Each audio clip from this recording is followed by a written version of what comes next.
ወትሮም ቢሆን ጦርነት መለኮስ ክርቢት እንደ መለኮስ የሚቀላቸው መሪዎች ያሉበት ቀንዳም ቀጠና አሁንም ሌላ የጦርነት ዳመና አንዣቦታል።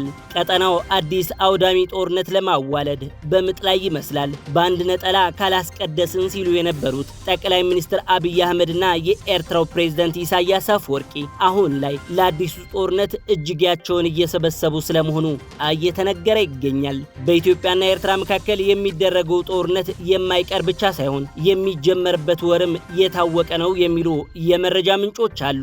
አንዳንድ የውስጥ አዋቂዎች የጦርነቱ ፊሽካ የሚነፋበት ወርም በግልጽ እናውቀዋለን ብለው በድፍረት ለሚዲያችን ቢናገሩም ህብረተሰባችን ስጋት ውስጥ ላለመክተት ወሩን ከመናገር እንቆጠባለን። የትግራዩ ጦርነት ጠባሳ ባላገገመበት፣ የፕሪቶሪያው ስምምነት አንቀጾችም ባልተመለሱበት፣ የኑሮ ውድነቱ በዜጎች አናት ላይ ወጥቶ በሚጨፍርበት ወቅት ሌላ ጦርነትና የጦርነት ዜና ለቀንዳሙ ቀጠና መስማት እጅግ አሳዛኝ ነው። የኢትዮጵያ ሚዲያዎች የባህር በር አስፈላጊነት በሚል ሽፋን የጦርነት ጉሰማ ጥማቸውን እየቆረጡ ናቸው። ኢቢኤስ ሲኔማ የሚባለው የፊልም ቻናል ሳይቀር የውትድርናን ፍቅር የሚሰብኩ ፊልሞች መደጋገም ከጀመረ ሰነባብቷል።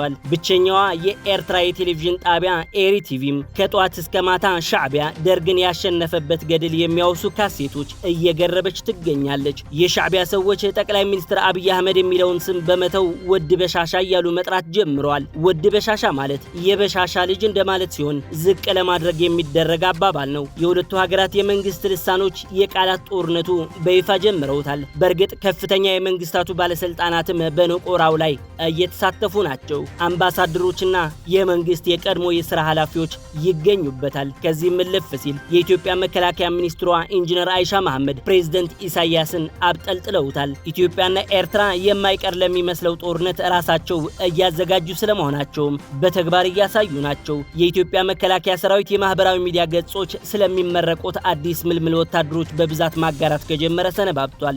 ኤርትራም ብትሆን ደጋፊ ፍለጋ አንዴ ሱዳን፣ አንዴ ትግራይ፣ እልፍ ሲልም አፋር ጋር ጠጋ ማለት ጀምራለች። ወደ ሳውዲ አረቢያና ግብጽ ደጅ መንሻት ከጀመረችም ሰነባብታለች። በእርግጥ ኢትዮጵያ ማጋር ፍለጋ ከትግራይም ሆነ ከሱዳን ሞኳተኑ አልቀረም። ከፈረንሳይ እስከ የተባበሩት አረብ ኤምሬቶች፣ ከሩሲያ እስከ አሜሪካም ደጅ እየጠናች ነው። ኢትዮጵያ ወደ ብሪክስ ከገባች በኋላ በኢትዮጵያና ኢራን መካከል የተፈጠረው ወዳጅነት ደግሞ ሌላው አዲስ ክስተት ነው። ይህ በኢትዮጵያና ኤርትራ መካከል የሚነሳው አዲስ ጦርነት የሚጀመር ከሆነ እጅግ ደም አፋሳሽ እንደሚሆን ሳይታለም የተፈታ ነው። የኤርትራው መሪ ያለ ባህሪው ኢትዮጵያ ልትወረኝ ነው በማለት ለዓለም እያሳወቀና እየተንቦቀቦቀ ነው። የኢትዮጵያው ሰውዬ በአንጻሩ ቀይ ባህርን ልክ እንደ ፊልስጤሙ ጎላን ተራራና እንደ ሩሲያ የወሰደቻቸው ግዛቶች አድርገዋለሁ እያሉ እየዛቱ ስለመሆናቸው ተንታኞች እየገለጹ ናቸው። ጠቅላይ ሚኒስትሩ ለኢትዮጵያ የባህር በር የመለሱ ተብለው እንዲዘመርላቸው ይፈልጋሉ። ለዚህ ህልማቸው ደግሞ የጦርነቱን ፊሽካ ሊነፉት ይችላሉም እያሉ ናቸው። ጠቅላይ ሚኒስትር አብይ አህመድ የኢትዮጵያ ህዝብን ወደ ጦርነት ለማሰለፍ